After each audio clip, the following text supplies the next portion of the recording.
Hi, it's Sunday afternoon. I'm going to try something different. I was going to do this as an audio boo, but I thought maybe something visual might be useful, maybe even later on for revision purposes. Of course, it does mean you're subject to this ghastly visage, but I'm sure you will somehow grin and bear it.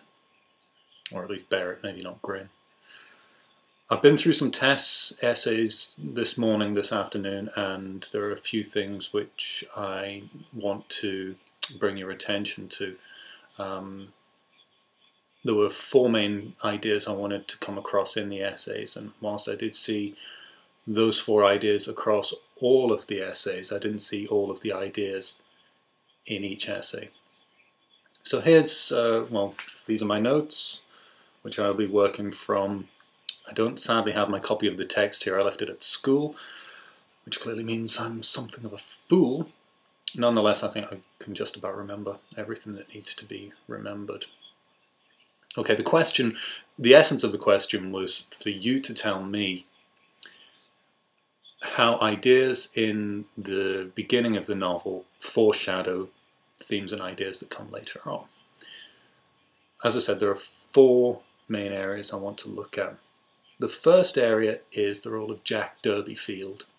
He's an important character for a number of reasons, but not least because he's Tess's father, and his fecklessness, his laziness, is what triggers a number of the key events that come afterwards. Yes, he discovers that he is of the d'Urberville lineage, and then as a result of that, he goes out and gets drunk, and Tess has to take the hives to market, Prince is killed, da-da-da-da-da, on we go. So Jack's role very much triggers Tess's ultimate death. But in the opening section, what we can also see of Jack Durbeyfield is he is a man very much of a certain time and a certain place. He's very much of his class. Think about the way he speaks. He doesn't say, I am Jack Durbeyfield. He says, I be plain Jack Durbeyfield. This is colloquial language, very much from the southwest of England. And it betrays the fact that he's a member of the working class. He's not as wealthy or as well spoken as the parson he's in conversation with. So there's a contrast straight away there. It becomes very obvious we're looking at a member of a particular class and a particular economic class at that. He is, of course, Tess's father, and it's interesting that Tess herself is better spoken than her father. She's better educated than he is. That comes later on. Maybe it's not something we're going to explore at this time.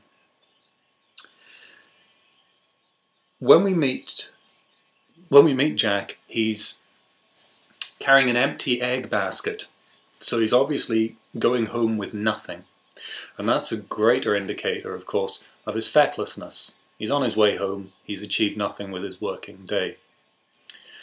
In addition to that, when he is described, the brow of his hat, I'm not quite sure the exact phrasing, but the hat that he's wearing is frayed along the brim. And that is an indication that he has been doffing his cap. He holds his cap and he tips it downwards whenever he meets somebody of a higher class. Because it's worn out, it's an indication that he doffs it very frequently. It's an indication that he is working class. That's where he comes from, and that's why his hat is in such poor condition. It's a very small detail, but it's very telling. And of course, this brings us to the idea of Jack believing that he should really be of a higher class. He has to tip his cap all the time. But as soon as he finds out that he could be from the noble d'Urberville family, his delusions of grandeur begin. He thinks that he's entitled to something that probably he's not.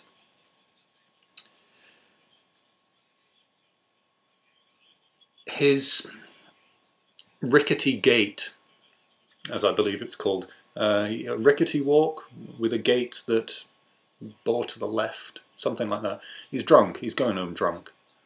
So he's got the basket from which, as a haggler, he was supposed to return with something. The basket's empty, he's going home drunk, and he's wearing this clothing, he's speaking in this particular way. All of these things contribute to a sense of who the character is, the class he comes from, the kind of character he is, and where the novel is set. All of those things are tied up in the single character of Jack Derbyfield. Right, the next thing I want to talk about is the role of the seasons in, well, obviously for the purposes of our essay we're thinking of the seasons in the opening section, but of course it ties up very, very significantly with the rest of the book. The novel opens in late May, mid to late May. Obviously this is a time of possibly late spring. It's fertile, it's very lazy sort of an atmosphere in this opening scene. The conversation is unhurried, Jack's drunk, it's the end of the day. It's very, very laid back, and this introduces the notion of pathetic fallacy, whereby the natural world and the seasons will reflect the character or the atmosphere of a scene. And obviously this is exactly what's happening here, but it's important that you note it here because later on obviously we see the natural world completely bound up with the character of Tess. From there we need to think about the idea of class. Now I have mentioned that Jack very much embodies the working class through the brim of his cap and the way he speaks. But the contrast is not just in the way he speaks to the parson, the contrast also comes through in a very slight symbolic way. Think about the parson. He's sat on a horse. He's physically higher up than Jack Derbyfield is. And as a visual, as an image, it makes it extremely clear. It's very easy to understand the situation that Jack finds himself in. He is beneath, he is lower than the parson. And the parson, in almost an off-the-cuff, very matter-of-fact sort of a way, he destroys this family without thinking. He even says that he was of a mind not to mention the lineage and the connection to the D'Urbervilles at all. He didn't really think through any possible consequences of it. And of course, the actions of the wealthy, the ill-considered or even not considered at all actions of the wealthy on those less wealthy or the impoverished as it may be, that comes through all the way through the novel, doesn't it? Especially with regards to Tess, who is constantly manipulated and damaged by her so-called social superiors. Okay. Finally, that does draw us into the notion of fate in the novel. And the parson's off-the-cuff remark, the fact that he didn't need to say what he said, that ties up with the idea that it must have come about for a reason. Certainly that's what Tess is always looking for. She's looking for a reason why this happens. And she attributes these things to fate. It was God's plan. It was meant to happen. So possibly if the parson didn't feel he needed to say it, why did he say it? Well, possibly it was fate. It may have just been a chance remark and a coincidence, as occurs throughout life. But if we want to, we can very easily suggest that if Tess's death, if the events of Tess's life have been fated, then of course they would need a trigger point, and this is the trigger point if we believe that it is fate at work.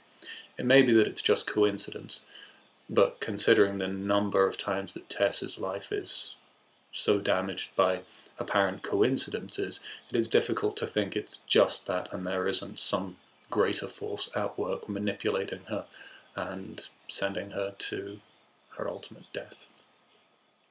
Right, well, that's as much as I'm going to do here. I may do more of these in future depending on how much you care. I hope it's useful. I will see some of you who are watching this who are from my class. I will see you in class.